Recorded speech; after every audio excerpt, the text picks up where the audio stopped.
The wedding hall was full of rich and powerful people. They were all there to see the billionaire, Jin-woo, marry a wealthy woman. Everything looked perfect and expensive. But then, the doors opened, and a woman in a red dress walked in. It was his ex-wife, Zara. The guests started to whisper and laugh. They thought Zara was poor and broken. They thought she was there to beg for a second chance. Even the bride, Soo-jin, looked at her with a mean smile. But they were wrong.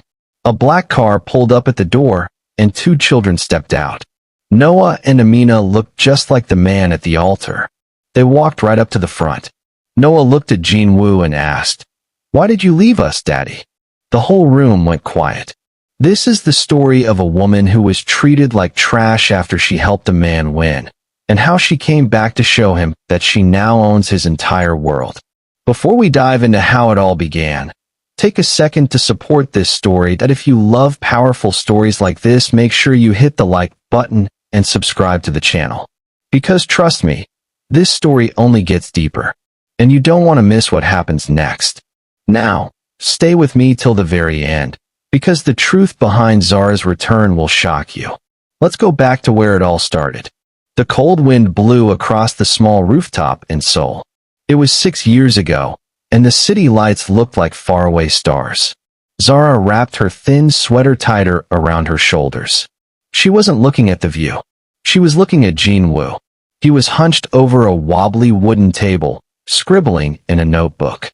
Between them sat a single bowl of spicy ramen.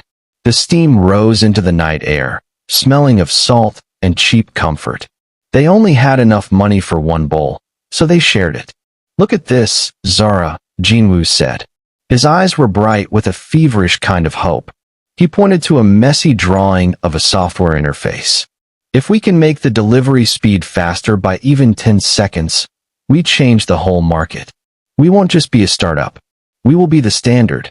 Zara took a small bite of the noodles and passed him the chopsticks. She picked up a pencil and added a few lines to his sketch. She was the one who knew how to make his wild ideas actually work. She was the architect of his dreams. "It's not just about speed, Jin-woo," she whispered. "It's about trust. People need to feel like the app knows what they want before they even ask." Jin-woo stopped writing and looked at her. He reached across the table and took her hand. His fingers were rough, but his grip was warm. "I couldn't do any of this without you. When we are at the top, I'm going to make sure the whole world knows your name. We're going to build an empire, Zara. Together." Zara smiled, feeling a glow in her chest that had nothing to do with the spicy soup. She believed him. She had sold her family's gold jewelry just to pay for the server he was using. She worked 3 jobs so he could stay on this rooftop and dream. To her, it wasn't a sacrifice. It was an investment in their future. They sat there for hours under the flickering light of a single bulb. They talked about the big office they would own one day. They laughed about how they would finally buy 2 bowls of ramen instead of 1. In that moment, they had nothing but a notebook and a shared bowl of noodles. But Zara felt like the richest woman in the world because she had his heart. She didn't know then that the man holding her hand would one day use that same hand to sign her away. She didn't know that the empire they were sketching would eventually become a fortress built to keep her out. On that rooftop, there was only love and the smell of ramen. The betrayal was still years away. The small rooftop was gone. In its place was a shiny office made of glass and steel that overlooked the heart of Seoul. It was the day UTech went public. Everyone was drinking expensive champagne and wearing suits that cost more than Zara's old apartment. Jin-woo stood at the center of the room, glowing. He looked like a king who had finally found his throne. Zara stood by his side, wearing a simple dress and a tired smile.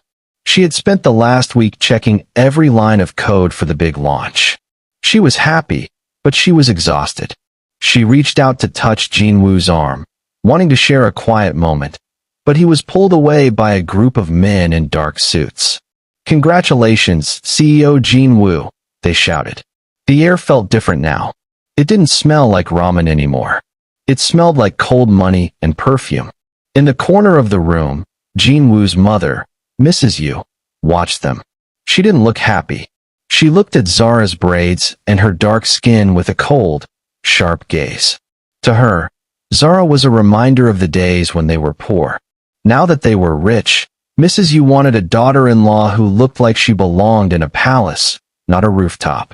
Later that evening, Mrs. Yu pulled Jinwoo aside. Zara was standing just behind a large gold pillar, and she heard every word. "You are a powerful man now, Jinwoo," his mother whispered. Her voice was like ice. "The whole country is watching you. You need a wife who can help you keep this power. Someone from a good family. Someone like Ji-won." "Mother, Zara helped me build this," Jinwoo said, but his voice was weak. He didn't sound like the man who had promised to make the world know her name. "She was a helper for the beginning," Mrs. Yu snapped. "But she is a foreigner. She doesn't understand our ways. She will only hold you back now. People are already talking. Do you want to be a global leader, or do you want to be the man who stayed with the girl from the rooftop?" Zara felt a sharp pain in her chest. She looked down at her hands. They were the same hands that had worked 3 jobs to pay his bills. She waited for Jinwoo to tell his mother she was wrong. She waited for him to say that Zara was the heart of the company. But there was only silence. Jinwoo didn't argue. He just looked out at the city lights. Zara realized then that the taste of gold was changing him. The man she loved was disappearing, replaced by a CEO who was starting to believe his own mother's lies. The empire they built together was starting to feel like a cage, and for the first time, Zara felt like a stranger in her own home. The office was too quiet. The soft hum of the air conditioner felt like ice against Zara's skin.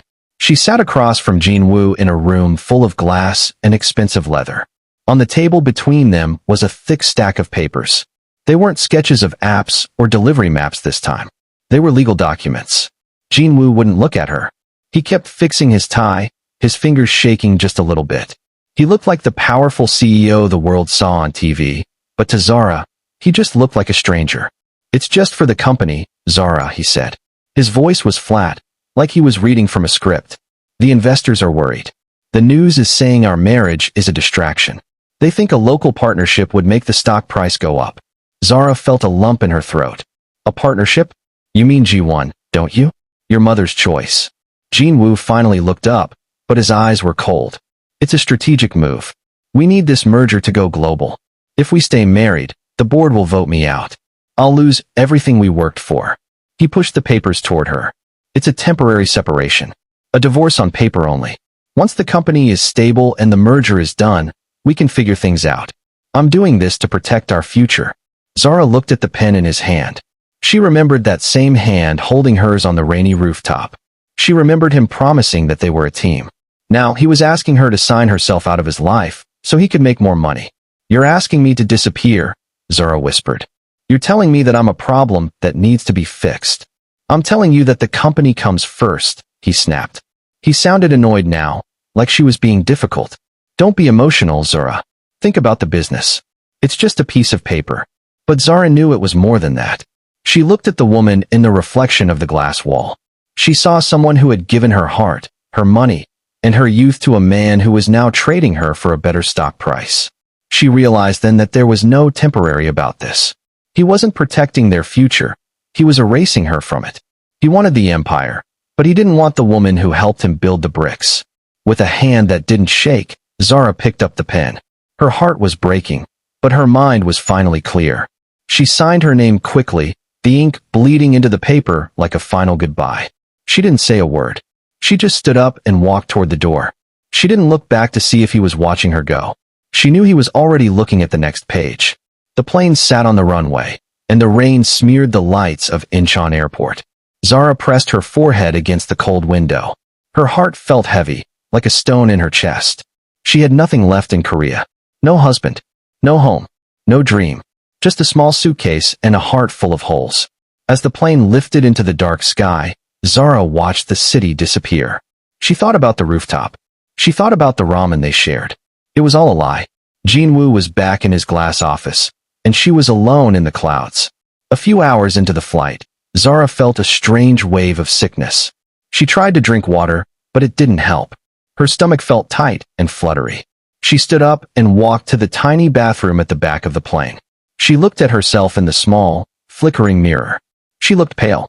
She looked broken. But then, a thought hit her. It was a thought that made her breath catch in her throat. Her period was late. Very late. She reached into her bag. She had bought a test at the airport pharmacy, just in case. She had been too scared to take it in Seoul. Her hands shook as she waited. 1 minute felt like an hour. When she looked down, her heart stopped. 2 blue lines. She wasn't alone. She was carrying Jin-woo's children. Zara slumped onto the tiny toilet seat and sobbed into her hands. The tears came fast and hot. She was pregnant, and the father had just traded her for a better stock price. She was flying to a city where she had no friends, and she was broke. But then, the crying stopped. Something inside Zara changed. The sadness didn't go away, but a cold, hard fire took its place. She wiped her eyes and looked at her reflection again. This time, her gaze was steady. "I will never be poor again," she whispered to the empty bathroom. "And they will never be poor again." She realized she was done being the helper. She was done being the girl who sold her jewelry to pay a man's bills. Jin-woo wanted a corporate life? Fine. She would build one that made his look like a toy. She would take her pain and turn it into power. As the plane moved toward London, Zara didn't feel like a victim anymore. She felt like a warrior. She had a new dream now, and this time, she was the only one allowed to build it. By the time the wheels touched the ground, the Zara who loved Jin-woo was gone. A mother with a plan had taken her place. London was gray and cold, but Zara didn't mind. She lived in a tiny apartment that smelled like baby powder and old books. Most days, she was exhausted. Her back ached from holding the twins, and her eyes stayed red from lack of sleep. But every night, when Noah and Amina finally closed their eyes, Zara opened her laptop. The screen was her only window back into the world that had cast her out. She didn't look for news about Jin-woo's fancy parties. Instead, she looked for his rivals. She looked for the companies that wanted to take him down. She began to send emails. She didn't use her real name. She called herself the architect. She offered them something no one else had, a deep look into how UTech worked. She knew every weak point in the software because she was the one who had helped build it on that rainy rooftop. Soon, big tech companies from New York to Tokyo were paying for her secrets. They didn't know they were talking to a mother in a messy apartment. They just knew the advice was perfect. The money started to pour in. It was more money than she had ever seen in her life. But Zara didn't spend it on designer bags or expensive jewelry. She stayed in her small home. She ate simple meals. Every single dollar was moved into a secret account. She named it Amina Noah Holdings. It was a digital fortress built for her children. "This is for you," she whispered one night, watching a bank transfer clear. "Everything they took from us, we are taking back, piece by piece." She spent her days playing with the twins in the park, and her nights slowly buying up UTech stock. She did it quietly. She bought small amounts so no one would notice. She was like a ghost in the system. Jin-woo thought he had won. He thought Zara was just a sad memory. He didn't know that every time he made a mistake, she was there to profit from it. He didn't know that the poor woman he dumped was slowly becoming his biggest boss. Zara wasn't just surviving anymore. She was building a trap, and she was in no hurry to spring it. She was waiting for the perfect moment to show him that you should never throw away the person who knows all your secrets. The heat in Ghana was thick and sweet, smelling of rain and orange trees. Zara sat on her porch, watching Noah and Amina chase each other through the tall grass. Their laughter was the most beautiful sound she had ever heard. It was a sound that made all the lonely nights in London feel worth it. She was finally back home, and she was finally happy. Then, the mail arrived. A thick, white envelope sat on the table. It looked out of place against the warm wood. Zara's heart skipped a beat when she saw the return address. It was from Seoul.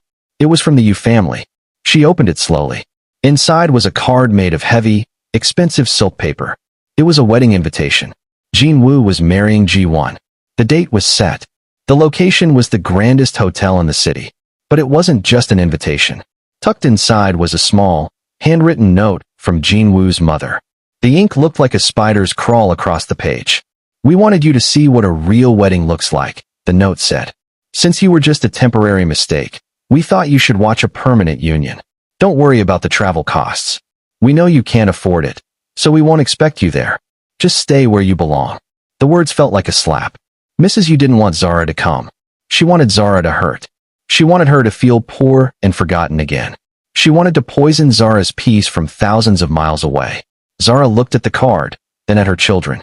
Noah stopped running and looked at her. He had Jinwoo's eyes, but he had her strength. He didn't know that the man on that card had discarded him like a broken toy. A cold smile spread across Zara's face. It wasn't a smile of sadness. It was a smile of war. Mrs. Yu thought she was sending a final insult. She thought she was closing the door on the poor foreigner forever. She had no idea that she had just handed Zara the keys to the kingdom.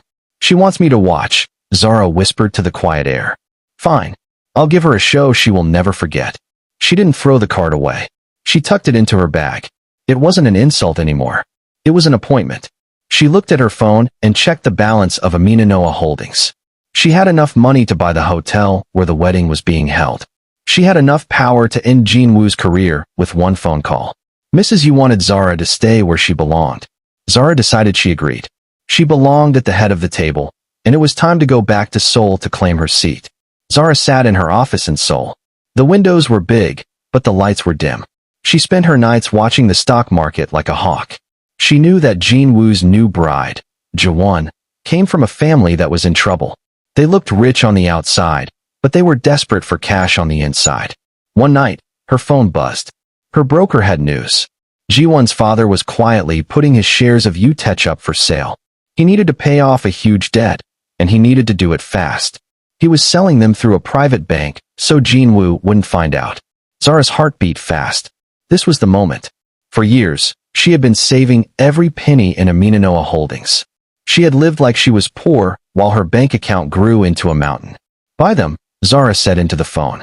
Her voice was calm, but her hand gripped the edge of the desk. Buy every single share they have. I don't care about the price. Just get them all. The broker gasped. That would make you the biggest owner of the company, Zara. You would have more power than Jinwoo himself. That's the point, she replied. For the next few hours, Zara watched the numbers move. It was like a silent war on her computer screen. Millions of dollars flew across the world. By the time the sun started to rise over the city, it was done. The papers were signed. The digital keys were in her hand. Jinwoo still thought he was the king of Utech. He was busy picking out flowers for a wedding that didn't matter. He had no idea that he didn't own his chair anymore. He had no idea that the woman he kicked out was now his boss. Zara stood up and walked to the window. She looked down at the streets where she used to walk with holes in her shoes. She wasn't that girl anymore. She was the woman who had just bought her own justice. She looked at the sleeping faces of Noah and Amina on her phone wallpaper. It's over, she whispered. We own it all now. The trap was set. The wedding was only 2 days away. Jinwoo was about to walk into a room full of people and find out that he was working for the wife he discarded. Zara felt a cold, quiet peace. She wasn't angry anymore. She was just ready to finish the job. The grand ballroom was silent as Zara walked down the long aisle. Her deep red dress flowed behind her like a trail of fire. Jinwoo stood at the altar, his face turning as white as the flowers around him. He looked like he had seen a ghost. Next to him, his bride, Soo-jin, looked confused and angry. Zara didn't stop until she was right in front of them. She wasn't shaking. She wasn't crying. She looked at the man she once loved and felt nothing but cold power. Noah and Amina stood by her side. They were so quiet and brave. You look shocked, Jinwoo, Zara said. Her voice was calm, but it carried to every corner of the room. Did you think I would stay hidden in the shadows forever? Jinwoo's mother rushed forward, her face twisted with hate. How dare you show up here? Security, throw this poor woman out. Zara didn't even look at her. She just reached into her small bag and pulled out a single sheet of paper. She held it up for everyone to see. I'm not a guest, and I'm definitely not poor, Zara said. She looked directly into Jinwoo's eyes. I just finished buying the last of the shares this morning. I own 51% of Utech. That means I own the building we are standing in. I own the chair you sit in at the office. And as of right now, I am the one who decides if you still have a job. The guests gasped. People started to stand up to get a better look. Jinwoo looked like he couldn't breathe. He looked at the paper, then at the twins. For the first time, he saw his own eyes looking back at him from the faces of the children he had abandoned. Noah, Amina, Zara said softly, look at this man. He thought money was more important than you. He thought a name was more important than love. Noah stepped forward. He looked at Jinwoo with a serious face. You left us because you wanted to be king, the little boy said. But my mommy is the queen now. Sujin let out a scream of frustration and pushed her bouquet onto the floor. The wedding was over. The perfect marriage was dead before it even started. Zara turned her back on the altar. She didn't need to hear Jinwoo's excuses. She didn't care about his tears. She took the hands of her children and started to walk away. She had come to the wedding to finish a story that started on a cold rooftop. Now, she was walking out to start a new one, and this time, she was the only boss. The silence in the ballroom was heavy. Ji-won stood at the altar, her face red with shame. She looked at the crowd of rich families, but no one would meet her eyes. She wasn't the powerful bride anymore. She was just a woman whose wedding had turned into a nightmare. She grabbed her long white skirt and ran out the side door, leaving her bouquet on the floor like trash. Jinwoo tried to reach out to Zara, his voice shaking. Zara, please. We can talk about this. I didn't know about the children. I was forced into this. Zara looked at him with eyes that were as cold as stone. You weren't forced to sign those divorce papers, Jinwoo. You weren't forced to forget the woman who built your company while you were still dreaming. She stepped past him and walked toward the stage where the microphone stood. She looked out at the room, full of people who had once laughed at her. They were all quiet now. They were all waiting for her next move. My name is Zara, she said, her voice loud and clear. I am the majority owner of UTech. For years, you were told that this company was built by one man. But a house is only as strong as its foundation. I was that foundation. I am the one who designed the systems you use. I am the one who funded the dreams you see. She paused and looked at her kids, Noah and Amina. They were standing tall, watching their mother take back her life. Jinwoo is no longer the CEO, Zara announced. He is no longer a part of this empire. From today, things will be different. We are not just making money anymore. We are building something real. Jinwoo sank into a chair, his head in his hands. He had the money he always wanted, but he had lost his power, his wife, and his children. He was finally seeing the cost of his greed. Zara walked off the stage and toward the exit. She didn't look back at the flowers or the expensive cake. She didn't need any of it. She led her children out to the black Rolls-Royce waiting at the curb. As the car pulled away from the hotel, Zara looked at the city lights of Seoul.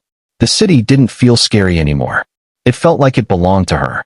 She put her arms around her children and pulled them close. The long war was over. The woman they dumped was now the woman who led them. Zara was finally home, and this time, she was the one in charge. The moral of the story is that true success is built on integrity and loyalty, and those who treat others as stepping stones will eventually find themselves with no ground to stand on. Jinwoo's downfall proves that wealth and status are hollow if they are gained through the betrayal of the very people who sacrificed everything to help you reach the top. Meanwhile, Zara's journey shows that self-worth is not something defined by others or by a title, but by the resilience to rebuild after being broken. Ultimately, the story teaches that justice has a way. If this story taught you something, go ahead and drop a like. Tell me your thoughts in the comments. I'd really love to hear your opinion. And subscribe so you don't miss the next story.